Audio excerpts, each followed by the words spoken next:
Hey there, and thank you for coming back to Out on a Limb with Gabby Allan. Today I have the absolutely delightful pleasure of having Rob E. Boley with us. I adore Rob, and it's going to be like one of those sessions where you'll wish that we were still talking 4 hours from now. That won't happen now.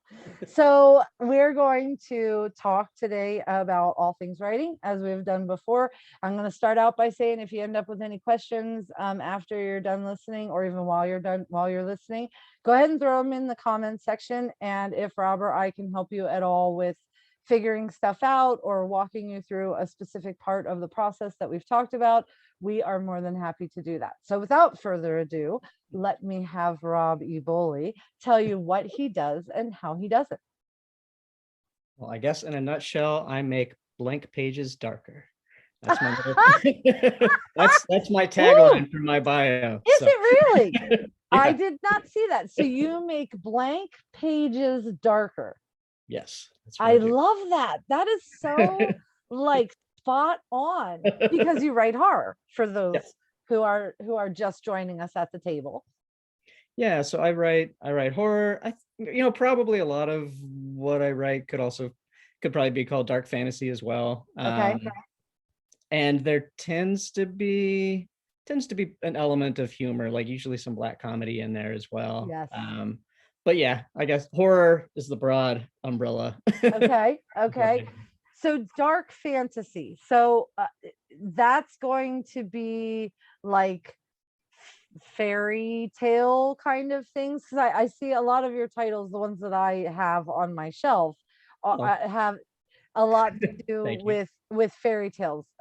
There's a Snow White, is that correct? Yeah, so my the series that I'm very, very close to finishing is called The Scary Tales. Okay. And it is it's a series of mashups of fairy tales with classic horror monsters. Yep. It started, so this is going back to when my daughter, who is now 15, when she was Stop it. Yeah. Is she 15? She is 15. Oh my god. Yeah, and she'll be 16 in September. So I don't know how that happened. I just aged like 10 years. How did that? All right. That's the horror for me. I'm done now. I'm just kidding. When she was very, very little, the first movie that she ever watched, like, it was a night that was just me and her at home, and I put on the original Disney's Snow White, and which scared the hell out of her, by the way. Like, yes. Which I didn't expect. There's a scene where Snow White is running through the forest, and there's all these creepy branches and dark shadows, and like, I had totally forgotten, but it is pretty terrifying. We process those differently, because I watched one of my favorite Disney movies is The Black Cauldron, and I saw that when I was little in the in the movie theater, and I loved it. And then I turned it on for my kid, and I'm like, ooh. Wow, I mean, even Bambi, there's the fire and stuff. Like, they're far darker than you think they are when you think back about them. But go ahead. So Snow White was on, and she was like, so she freaked out, but we got through it, and it was a good time. But near the end of the movie, so the prince kisses Snow White, and she wakes up and everything's fine. And I don't know why the idea just popped in my head. Well, that is kind of lame. Wouldn't it have been a way better curse if the kiss actually had been sort of a trigger that activated like the more viral portion of the curse, and she woke up as a zombie? And so I loved this idea. I thought it was like such a fun, and at the time, like, I think Walking Dead was like kind of first popping, so like zombies were huge, and so obviously I had like zombies on the brain, and I was like, yeah, all right, so I'm gonna do a Snow White and zombies. And I thought it was gonna just be a short story. And as I got into it and as I wrote it, I was like, you know what? Okay, this is a book. This has enough meat in it to be a book, because like the dwarfs weren't just like the original 7 dwarfs. They were all like, they lived in like this sort of community for wayward dwarfs, so they all had like emotional problems, and like there was so much fun backstory and like grit to get into.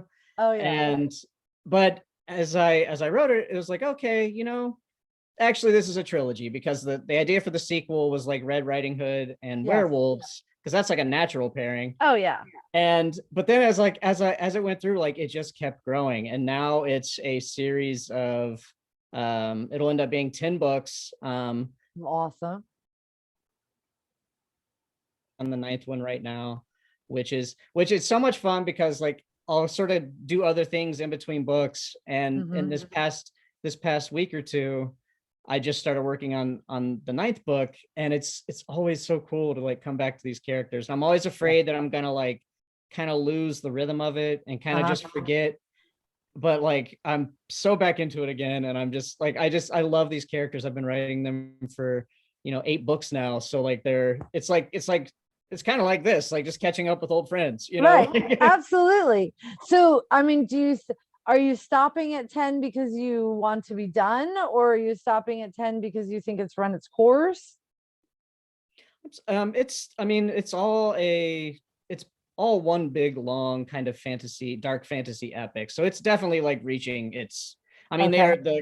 there's at the beginning of each book there's a map of the land, and it's we're slowly going westward, and like we are literally almost at the end of the map, so like we're Okay. the quest is at its conclusion. Yeah.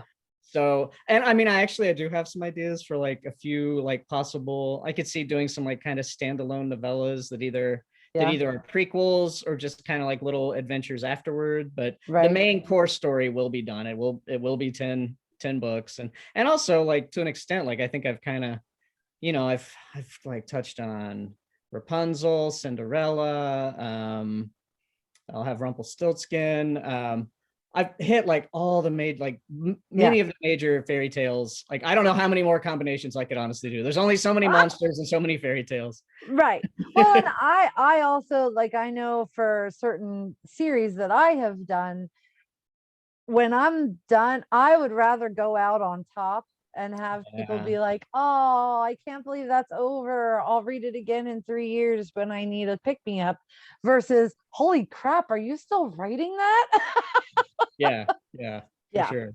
Yeah. And So, actually, like I mentioned a few minutes ago, Walking Dead, the comic series The Walking Dead just wrapped up, I think in the past year it was. mhm. And it was beautiful. Like it went out it was a really, really well done ending. And it was like what you just said, like going out on top.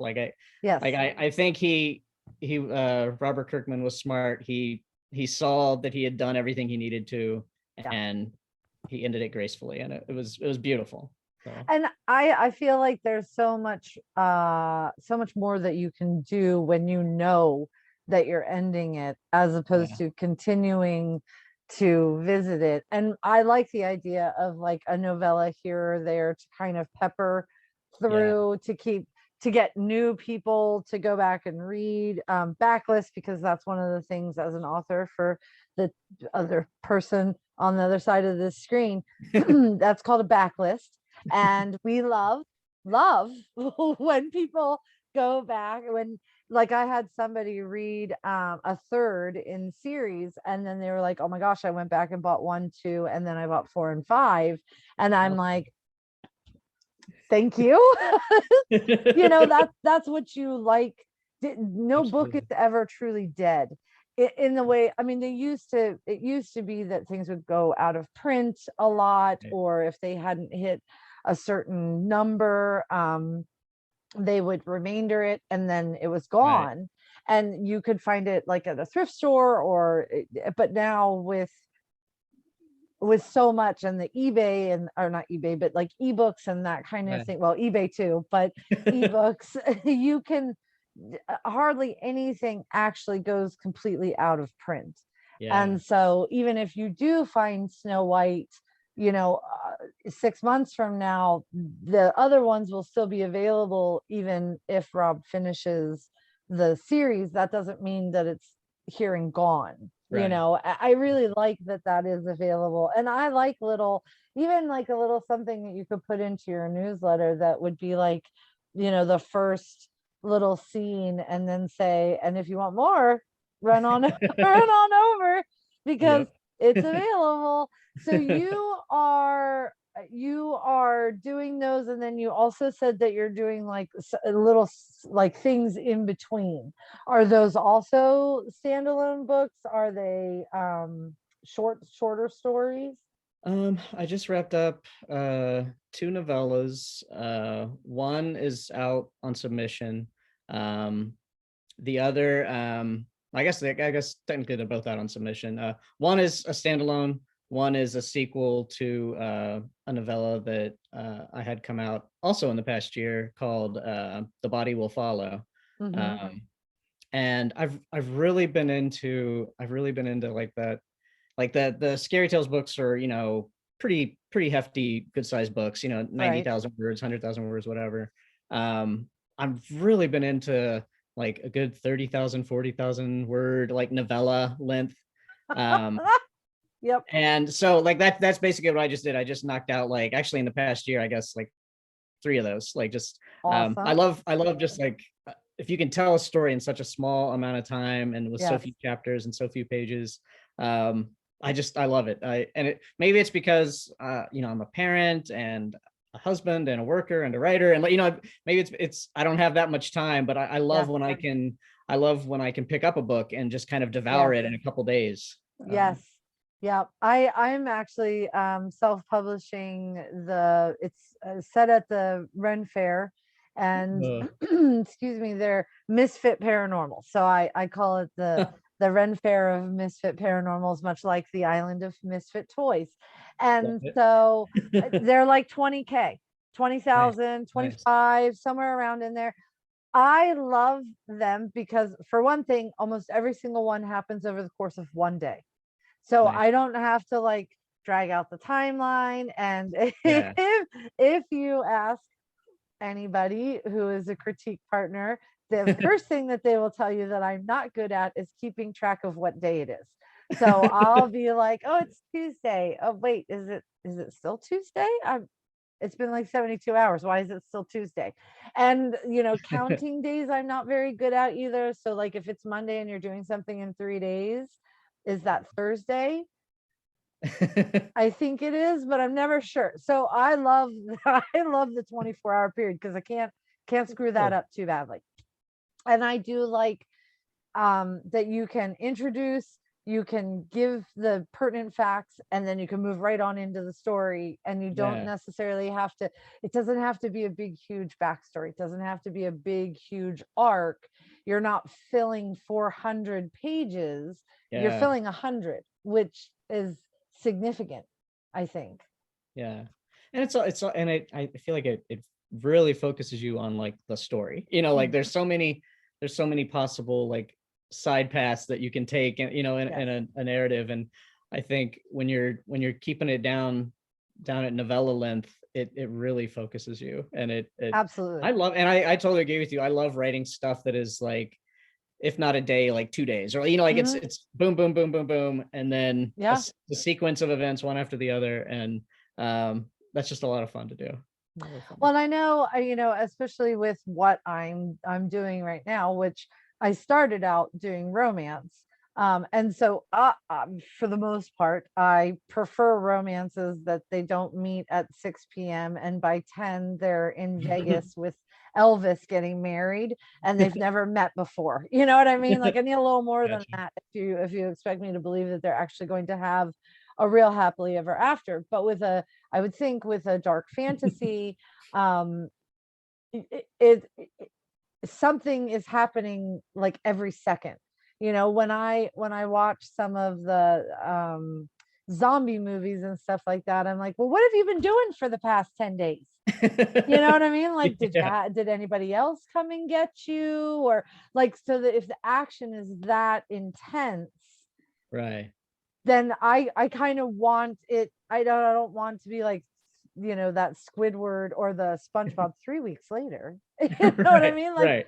I Right. want to be with you in all the stuff. And unless you're traveling, if it's zombie land and you're looking for the Yeah. Twinkies, that's a little different, but I do like to be that immersed in the story. So do you find that like when you're writing, does it come to you pretty cleanly for a novella, or do you like, are you a planner? I know not everybody likes the word plotter. So No, yeah, I don't outline, I don't plot out, I don't really plan. I typically have like, here's where I think it's going to end up. Um, and here's where I start it. And it pretty much almost always stays where I started. Like okay. it doesn't typically shift around too much, but and it usually ends up about where I think it's going to, but like how I get there is really just kind Yeah. of up in the air. And I mean, usually I think the best kind of like, swerve points or like beats in the story are the ones that just spontaneously happen. Like I'm Yeah. sitting there, I'm writing, like, oh, what if blah blah blah blah, and like Yeah, those end up being like by far the best moments in the whole absolutely. story. And Absolutely. that's I had the opportunity like years and years ago to take a writing workshop with Jeffrey Ford, who's just an amazing fantasy writer. Yes. And one of the things he said like really stuck with me is that like if you're not surprised and delighted as you're writing the story, the Yeah. reader isn't going to be. You know what I mean? Yeah. Like so he's very much also like a proponent of, just let it wing it. The Right. story, and I think he's right too. If the story has legs and if the characters are real characters, it's gonna get there. Yes. Absolutely. I Trust I it too. yeah. I think too that some people, that they want it too planned out, and for me, if I plan it too far out, I end up losing enthusiasm for what I'm writing, because it's already all, Yeah. like, I've already told the whole story. So I Yeah. tend to do the mind mapping, because I'm working mainly with cozy mysteries, even if I'm putting, werewolves who can only change their nose and their tail in there. I'm only working with, or I mean, I'm working with a dead body. So I kind of need to know who's dead, why they're dead, and who killed them. Now, that doesn't always work. Right. I do have a book that I swore that I knew who the killer was. I absolutely, no doubt, no doubt in my mind, I knew who the killer was. And then I'm like on chapter 9, and I'm like, oh, no, you didn't. You killed him. Oh That's my awesome. God. And then it was really funny, because when I went back through, because Great. I'm thinking, oh my God, I have to change all this stuff. It was already all there. Wow. Everything was Wow. there. And it totally, it would not have made sense for the other person. I would have had to shoehorn that in to get the other person to Okay. make sense for being the killer. But the one that shocked me in being the killer was already there. And I was like, oh, now, that's pretty clever. I see what you did there. I didn't at first, but now I see what you did there. Wow. So, I mean, with your books, do you, since you have 10, we had talked about, I had talked about world building a couple of episodes ago, and like, I try, especially with the paranormals, I end up having to have kind of like a series Bible, because there are so many different characters and they do different things, because I need to know what they do and also what they should do but can't do. So with 10 books, do you have to do any kind of story Bible, or is it just all locked in here and you don't have to worry about that? Yeah, I've got like a whole separate document that Okay. has like it has like random jargon that different characters Yes. use, that has, Yes. all the place names and Yes. where they're at in relation to each other. Just a timeline, because there've been so many like flashbacks, and the story takes place in one era of time, but then there's flashbacks going back hundreds of years to Okay. different events. So I've got like this very complicated timeline that sort of branches out everything in order. um who has which injuries, because one thing that bugs me so much in movies is when like a character gets in a fist fight in one scene and then 20 minutes later seems perfectly healed. Yeah. Like stuff hurts, like Yeah. Yeah. fighting, running, falling, these things hurt. Yes. And if And you have like a gash, unless you have magic to, use your finger to seal that back up, pretty sure you're still bleeding. Yep, exactly. So I have just a whole list of like, different ailments and injuries. So yeah, and it's like I could not possibly keep it all straight in my head. Like Yeah. it's just Do you too much. ever look at your list and you're like, wow, I'm a little bit brutal. It's a little Oh, bit brutal. I know I'm brutal. Like I'm just mean. I'm mean to my Stop characters. it. You're wonderful. You're wonderfully mean. Wonderfully mean to your characters. Well, if you weren't mean to your characters, then there would be nothing for us to read. And there would be nothing for us to root for them Exactly. to get through all the things. So did Exactly. you read a lot of dark fantasy as you were growing up? I mean, has that always been what you like to read, so therefore you ended up writing it? I mean, definitely horror. I I have my dad had all of Stephen King's books, so at a very young age, I Yes. started reading those. I devoured, the Vampire Chronicles by Anne Rice. Yes. Um, a lot of horror, a lot of like classic horror, like Dracula, Mhm. Frankenstein, Right. pretty much anything I could get my hands on. Yeah. And I've also kind of starting in like right around 1989. So when I was 12, I started reading comic books as well. So that's probably where some of the fantasy came in. Yeah. You want to talk And about brutal? Okay. These comic book people are not nice because my husband reads comic books. I feel like reading comic books is actually a skill, because you have to be able to see the picture, follow the lines of dialogue, and then move on to wherever the next panel is, because it's not comics. It's not the Sunday comics. It doesn't go yeah. straight across and then straight across. Sometimes it's all over the place. And And I just find it to be a skill, but they're brutal. I mean, I'm like, did they just kill him? And my husband's like, oh, he'll probably be back. And I'm like, but they killed him in front of his wife. And like John Wick. Watched I watched John Wick after looking at John Wick, and I was like, okay, just brace yourself, Misty. Gabby, whatever my name is right now, that's who I said. Brace yourself.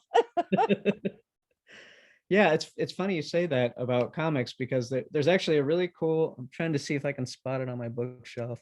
I think it's called Understanding Comics. Oh, It's by Scott McCloud, and it's kind of like a comic book like graphic novel length essay on partly on like how exactly your mind reads comics, and it is okay. very different than it's very Absolutely. different than reading just straight text, and Mhm. it's fascinating. So like in comics there's what's called like the gutter, so like the space between the different panels is the Oh, gutter, and as your eye okay. moves across the gutter, all this stuff is happening in your brain. Like you're basically like creating a sense of time as you move from panel to panel and like filling in all these different blanks. And Interesting. it's a really fascinating read. So I I'll totally have to go recommend. get that. Yeah, yeah, I would be, I it's love amazing. learning new stuff. Yeah, And I mean, my husband is very into comic books. And so being able to understand, like when Supernatural was huge, huge, huge, he yeah, would buy me, and I was watching it with friends all the time, calling sure. on the phone on breaks, on commercial breaks, going, oh my God, oh my God.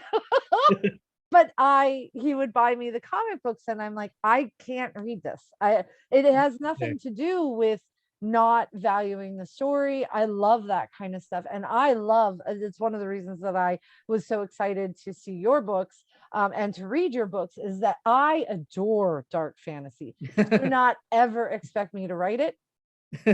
I can't. I have I wrote a book once called Wicked Ink, and it was about a guy who was tattooed by his mother because she would be able to control him, oh, if with the tattoos. And so then his friend dies, and he's a bad guy. So his friend dies, and he becomes a better guy. I don't know that we're going to call him superhero. He just wasn't bad necessarily anymore. And so if something happens, he can actually he has to draw in darkness. He gets his tattoo to move down his arm and become a rope or a grappling hook or a gun or whatever he needs it to be. But then to get rid of it, he has to electrocute himself for I know, right? So he has his own electric chair. And I was like, did you just say that you couldn't write dark fantasy? But that was like a one-off kind of, wouldn't that be interesting? Whereas I don't mind killing people, but I don't tend to on the page. I am so sorry. Let me back that up. I don't mind killing people on the page. I don't get in trouble. But like as far as coming up with like monsters and the grit, I guess, of horror, or the grit of dark fantasy, or truly torturing your characters in that way, I love reading it. I have a hard time doing it. So do you ever like have to almost like cleanse yourself from the experience of doing all that kind of stuff in the book that we love and want you to continue doing? Actually, I mean, honestly, it kind of works the other way. I feel like where a lot of the horrible things I do to my characters comes from like the part of my, like, the part of my brain that would be constantly obsessing about, like, something bad happening to loved ones, so Okay. that's sort of, everybody has their emotion, their darker emotions that they lean toward. For me, it's anxiety, or it's worrying about my loved ones. Okay. So, or even about myself. Right. Every once in a while. I'm not selfless. Well, we appreciate that. So, like rather than spending my whole life fretting, I feel like I get a lot of that out by making terrible things happen to my characters. Okay. So instead of like imagining, oh God, this terrible thing could happen, to so and so while they're out running errands, it happens to my characters. And it's really amazing. Like, it makes, like, I can tell a difference because I pretty much write every day, to some extent. The days, if I go a day or two without writing, like I start to worry more. Like I start to, get that anxiety. And so it's almost like there's almost like a level of therapy. It's like catharsis. Writing gets that out. It purges that. Yeah. And I mean, no, so I do that too, but I do it more in a, I immerse myself in the puzzle of trying to keep you from knowing who done it. Interesting. By refocusing my brain onto the puzzle aspect. Because I feel like, especially for cozy mysteries, I'm playing a game with the reader, and it's going to be who gets to the end first wins. And hopefully I usually win as the author, or I don't think you'd want to read me anymore. But I find that absolutely fascinating. I also think that it's like a catharsis. It's like you said, a purging of, the things that are going wrong or could go wrong into the written word, to kind of allow yourself to process what is happening or what you're afraid of happening. So that is very cool. Well, next time I see somebody, having trouble in one of your books going grocery shopping, I'm gonna ping you, and I'm gonna say, all right, this is the grocery shopping. You really gotta let that go, buddy. So with dark fantasy, obviously, so you were reading it for a while. Where did you start? Did you write like little short stories for yourself, or did you go about regular life and do the college and all that kind of stuff, and then one day you were like, I think I'm going to write something really dark? I don't know that I ever just like sat down and decided I'm going to write dark fantasy, or I'm going to write horror. Okay. I always to some extent wanted to be a writer. I mean, I majored in English in college. Because I wanted to do some kind of creative writing.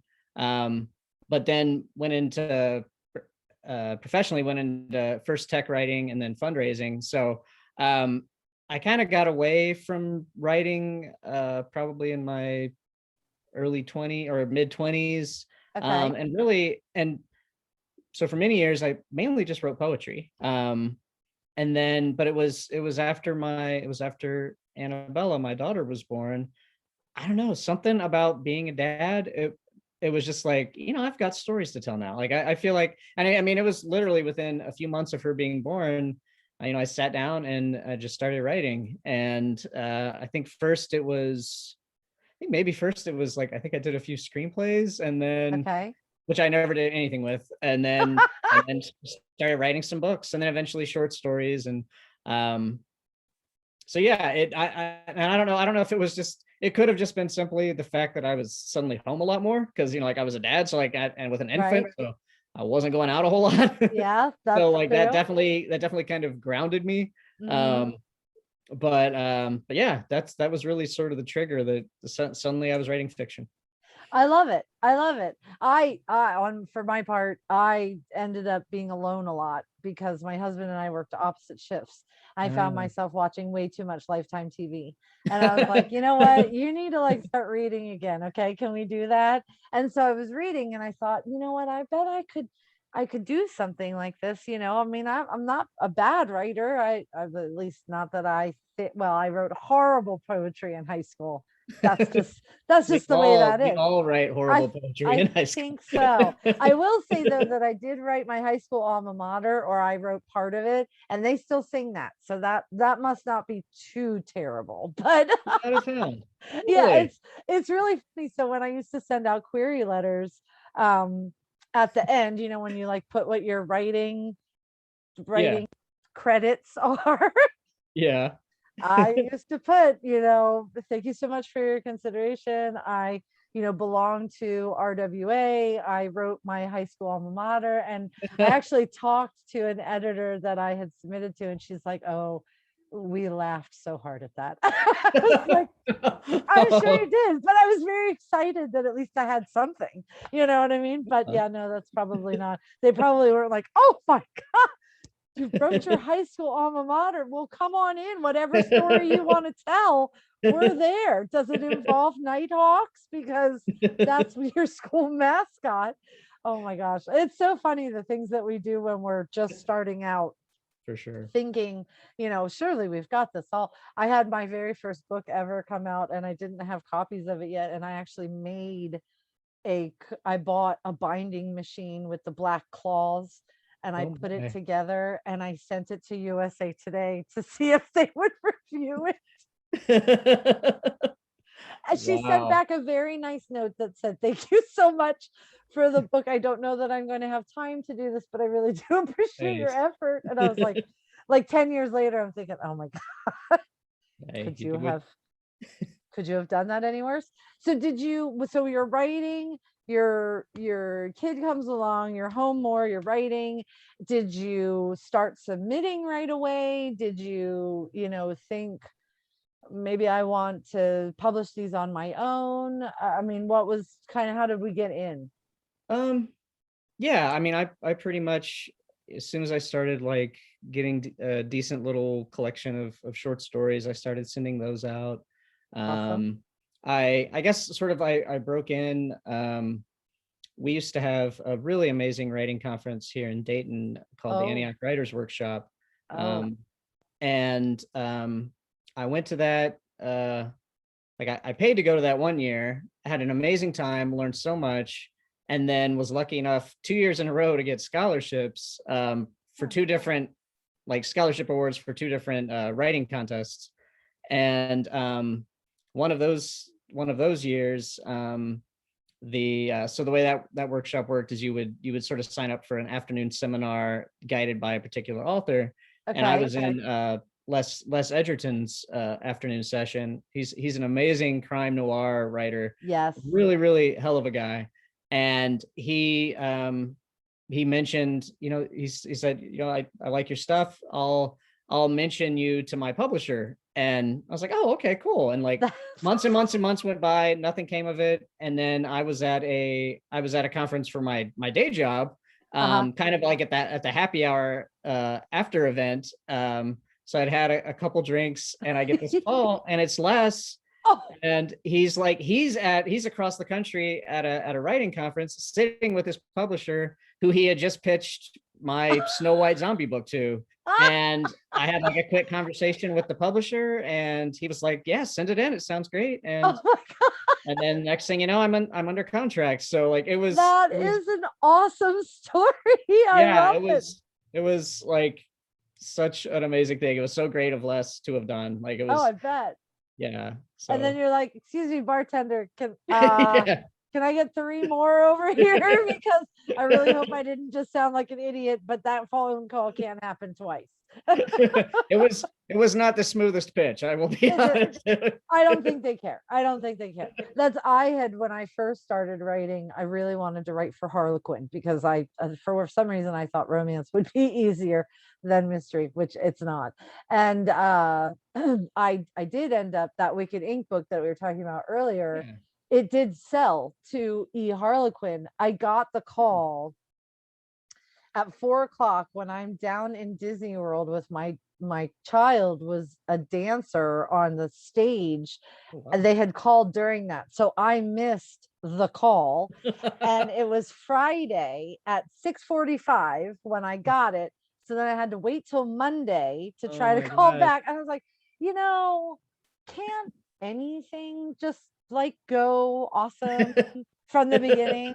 But you know what, it was fine because I was so excited to have gotten the call, and at least she left me a message. Like I don't know what I would have done if I'd seen Yeah. it was Oh a call gosh, no from kidding. Canada and nobody left me a message, and I can't call you back, and I'm like frantic, what? So and then you kept on going, and now did that publisher or does that publisher publish all of the 8 books? They published the first 7, Okay. and then they went out of business, Oh, unfortunately. good. And it took me a little while to like get the rights back and get everything Yeah. kind of squared away. And then Right. the publishing company that my wife Megan and I have, Howling Mhm. Unicorn Press, Which I love. they've thank you. Yes. They have we've re-released the original plus the later installments through that press. And Awesome. I have to give some props to my lovely wife. She has designed the most amazing covers for these books. Like She is pretty I awesome. loved the original covers and they were amazing, but she's actually like the ones that she has put out are just, they are fantastic. They're like stunning. I was like, amazing. oh my God. Yeah. Wow. I'll take that one. And that, I don't care if I already have that one. I'll take that one also. And I feel bad because I'm such a like I'm very, she always says like I'm very precise. So like, I'm like, can you move that A just that much and then scoot that over? And like she's so patient, and like I know it must be so frustrating, but like I love Megan. I have known Megan longer than I've known you. And I am alternately excited and baffled that is how that works. I love it. That's awesome. She's always been patient. She's always been a patient person, but I know too that she's like, this looks good. I don't understand why you don't think it looks good. I love it. And that's wonderful. And I love so with the Howling Unicorn, first of all, I adore I adore your logo. Thank you. And so you guys, you do not take submissions on that. I'm trying to think of how that is more of a self-publishing kind of thing. By and large, for the most part, yes. Okay. It's Okay. it is stuff that it is our own like kind of backlist. We did put out one anthology that had 6 authors total. Oh, It was called Intersections. It yes. was 6 tales of Ouija horror. So Yes. it was all horror stories. And that was actually one of the first things we put out. It was amazing and it was so much fun, but it was great. Like it's such a cool thing to to put out a book with and featuring other authors and like provide a home for other authors' fiction. Yeah. And the people that contributed to it, like we'll always have that bond, we'll see them at Yeah. conferences, like, hey, team intersections. Yeah. But it was a lot of work. Oh, And yeah. we like every few months we're like, oh, Yeah. we should do an anthology on this. And then we just never get around to it because Yeah. we're too busy. Like there's just, I Right. feel like once I get my Scary Tales series done, I'll be in a better mindset where I'll be like, yeah, let's do some other book. Oh, okay. And Megan is like, I'm sure she's always up for it because she's constantly juggling like 6 different projects. It Yeah. seems like I don't know how she does it. I don't know how she does it. But, I used to be Megan's critique partner, and I would be like, all right, so what am I reading this time? Because and I would devour everything. I mean, that was never an issue. I was like, oh, yay. Okay, yeah, sure. But what am I supposed to be expecting this time? Is this like, are we monstering? Are we horror? Is there something creepy in the attic? Or are we like super sexy? Like, or is it super sexy something in the attic? There's a range. There's a big range. Well, it could be super sexy in the attic. I mean, that's really it's there are no holds barred when it comes to that, and that's there's nothing wrong with that. So I love that you guys are doing stuff like that and also putting out the backlist, because I mean, I'll tell you what, there are things that I have found that I'm like, okay, I guess Rob E. Boley's coming to the house again. So, all right, Daniel, just forget that I exist. No dishes for me. And if I wake up crying in the middle of the night, just pet my arm, but make sure to tell me you're not something scary. It is what it is. You know what I mean? We all do what we do.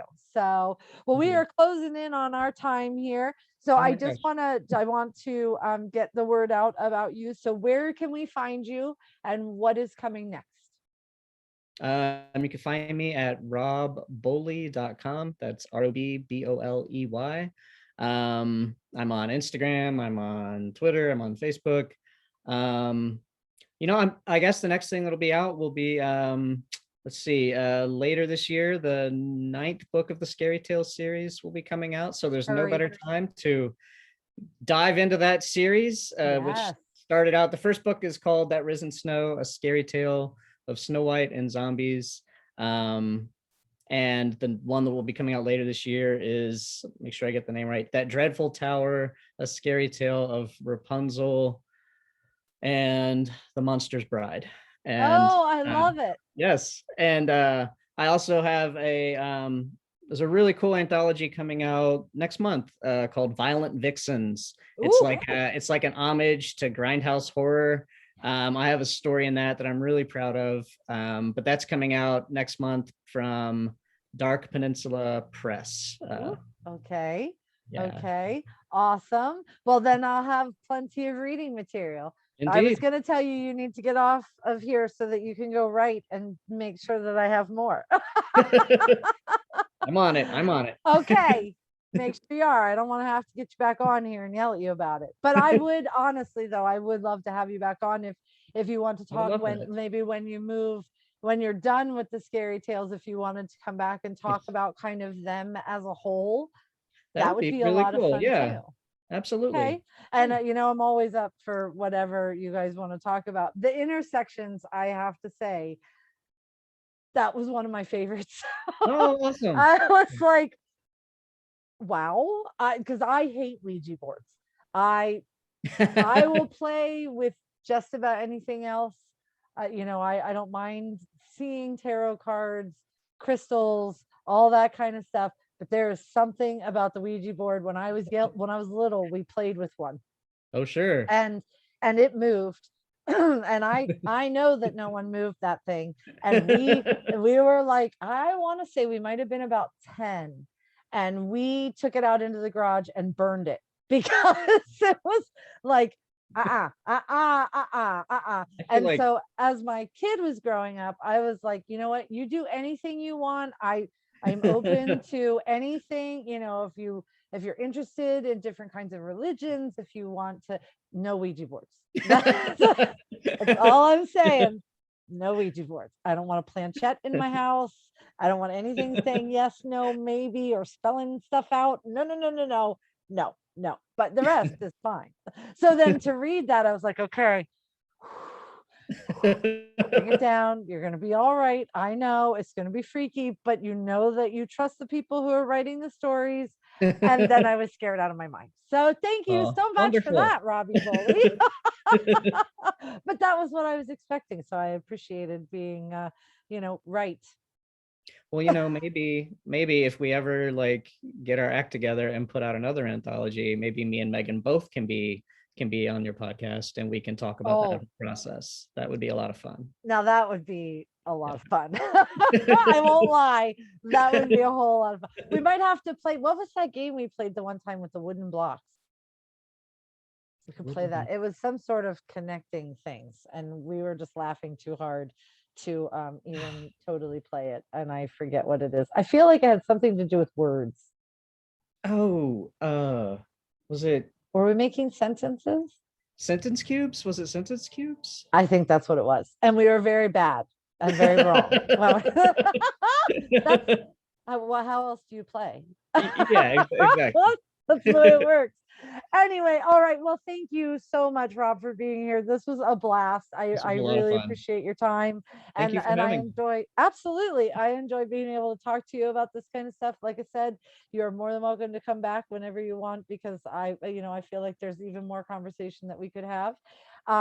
So thank you so much, also, listener, for hanging out with us here on Out on a Limb with Gabby Allan. I will make sure to put links in the description for finding Rob also. And then, as I said at the beginning, if there's any question that you have for Rob or myself, like how does horror work? What do you suggest as far as like how to learn stuff?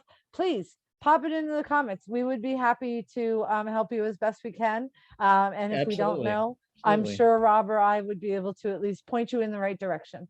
So again, Rob, you're amazing. I Uh, appreciate you being here. And Thank you so much for until having me. next time, absolutely. Until next time, you guys have a wonderful, wonderful day, and take care. Bye bye.